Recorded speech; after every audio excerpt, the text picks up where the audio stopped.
Payment ಮಾಡಿರ್ತಕ್ಕಂಥ ಸ್ವಾಮೀಜಿಗಳು ಒಂದು 2-3 ಜನ ಇದ್ದಾರೆ ಅನ್ನುವಂಥ ಮಾತನ್ನ ಯತ್ನಾಳ್ ಹೇಳಿರೋದು. ಇದು ಅವ್ರು ಹೇಳಿದಂಥ ಮಾತು ನೋಡಿ, ನಾನು ಭಾಳ ಹುಷಾರು ಹೇಳ್ತೀನಿ. ಇಡೀ ವೀರಶೈವ ಲಿಂಗಾಯತ ಸಮುದಾಯಕ್ಕೆ ಸ್ವಾಮಿಗಳಿಗೆ ಪೇಮೆಂಟ್ ಅಂದರೆ ಇಡೀ ಸಮಾಜ ಒಳಪಂಗಡರು ಎಲ್ಲ ಸೇರಿ ವೀರಶೈವ ಲಿಂಗಾಯತ ಸಮುದಾಯದ ಮಠಾಧೀಶರಿಗೆ ಮಾಡಿದಂಥ ಅಪಮಾನ ಕ್ಷಮೆ ಕೇಳಬೇಕಾಗತ್ತೆ. ಏನು ಪೇಮೆಂಟ್ ಸ್ವಾಮಿಗಳ? ಯಡಿಯೂರಪ್ಪ ವೀರಶೈವ ಲಿಂಗಾಯತರ ನಾಯಕ ಅಲ್ಲ, ಯಡಿಯೂರಪ್ಪ ಮಾಸ್ ಲೀಡರ್, ಜಾತ್ಯತೀತ ನಾಯಕ. SC ST ಹಿಂದೂದುರ್ಗ ಎಲ್ಲ ಸಮುದಾಯಗಳಿಗೆ ಸಾಮಾಜಿಕ ನ್ಯಾಯ ಕೊಟ್ಟಂದ್ರೆ ಯಡಿಯೂರಪ್ಪ. ಒಂದು ವೀರಶೈವ ಲಿಂಗಾಯತರು ಹಿಂದೆ 2004ರಲ್ಲಿ 2018ರಲ್ಲಿ ಯಡಿಯೂರಪ್ಪ ಮುಖ್ಯಮಂತ್ರಿ ಆಗ್ತಾರಂತ ಮತಗಳನ್ನು ಕೊಟ್ಟರು. ಅವ್ರ ಜೊತೆಗೆ ಪರಿಶಿಷ್ಟ ಜಾತಿ ಪಂಗಡ ಎಲ್ಲ ವರ್ಗ ಹಿಂದುಳಿದವ್ರಿಗೆ ಮತ ಕೊಟ್ಟರು. ಯಾವಾಗ ಯಡಿಯೂರಪ್ಪ ಇಳಿಸಿ ಮೋಸ ಮಾಡಿರಲ್ಲ, ವಾಪಸ್ ವೀರಶೈವ ಲಿಂಗಾಯತರು ಉಲ್ಟಾ ಹೊಡೆದ್ರು.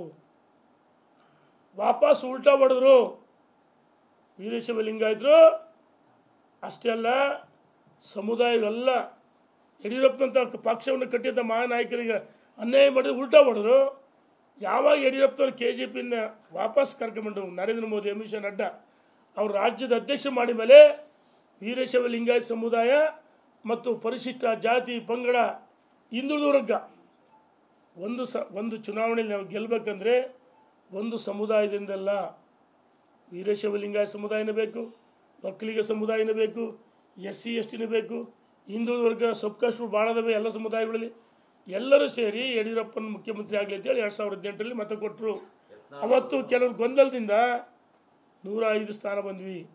ಯಡಿಯೂರಪ್ಪ ಕೇವಲ ವೀರಶೈವ ಲಿಂಗಾಯತ ಅಷ್ಟೇ ಅಲ್ಲ, ಒಂದು ಪಕ್ಷ ರಾಜಕಾರಣ ಮಾಡಬೇಕಂದ್ರೆ ಎಲ್ಲ ಸಮುದಾಯ ಭಾಳ ಮುಖ್ಯ. ಅಂಬೇಡ್ಕರ್ ಸಂವಿಧಾನ ಏನು ಹೇಳುತ್ತೆ? ಅಂಬೇಡ್ಕರ್ ಸಂವಿಧಾನ ಬಸವಣ್ಣನವರ ಆಶಯದಂತೆ ನಾವು ರಾಜಕಾರಣ ಮಾಡ್ತೀವಿ.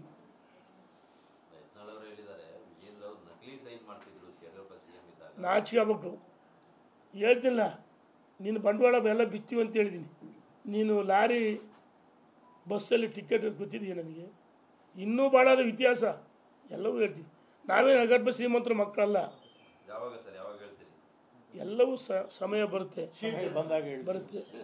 ವಿಜಯೇಂದ್ರ ಯಾಕೆ ಸೈನ್ ಮಾಡ್ತಾರೆ? ಯಡಿಯೂರಪ್ಪಗೆ ಏನು ಸೈನ್ ಮಾಡಿದ್ಲ? ಇದೆಲ್ಲ ಸೃಷ್ಟಿ. ಇವ್ರು ಏನಾಗಿದೆ, ಒಂದು ರೀತಿ ಒಂದೇ ಒಂದು ಅಜೆಂಡಾ ಅಂದರೆ BJPಗೆ ವಿರುದ್ಧವಾಗಿ ಕಾಂಗ್ರೆಸ್ನವರಿಗೆ ಸುಪಾರಿ ಕೊಟ್ಟರೆ ಕಾಂಗ್ರೆಸ್ಸಿನ ಒಳಜಗಳ ಹೊರಗಡೆ ಬರ್ತಾ ಇಲ್ಲ.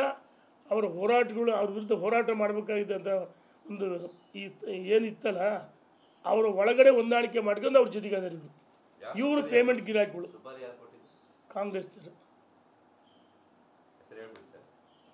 ಎಲ್ಲವೂ ಹೇಳೋಕ್ಕಾಗತ್ತಣ್ಣ. ಈ ಮಾಧ್ಯಮ ಸ್ನೇಹಿತರು ಬಲ್ಲ ಮೂಲಗಳು, ಸುದ್ದಿ ಮೂಲಗಳು, ಆಪ್ತವ ಇದೀಗ ತಾನೇ ಬಂದ ಸುದ್ದಿ.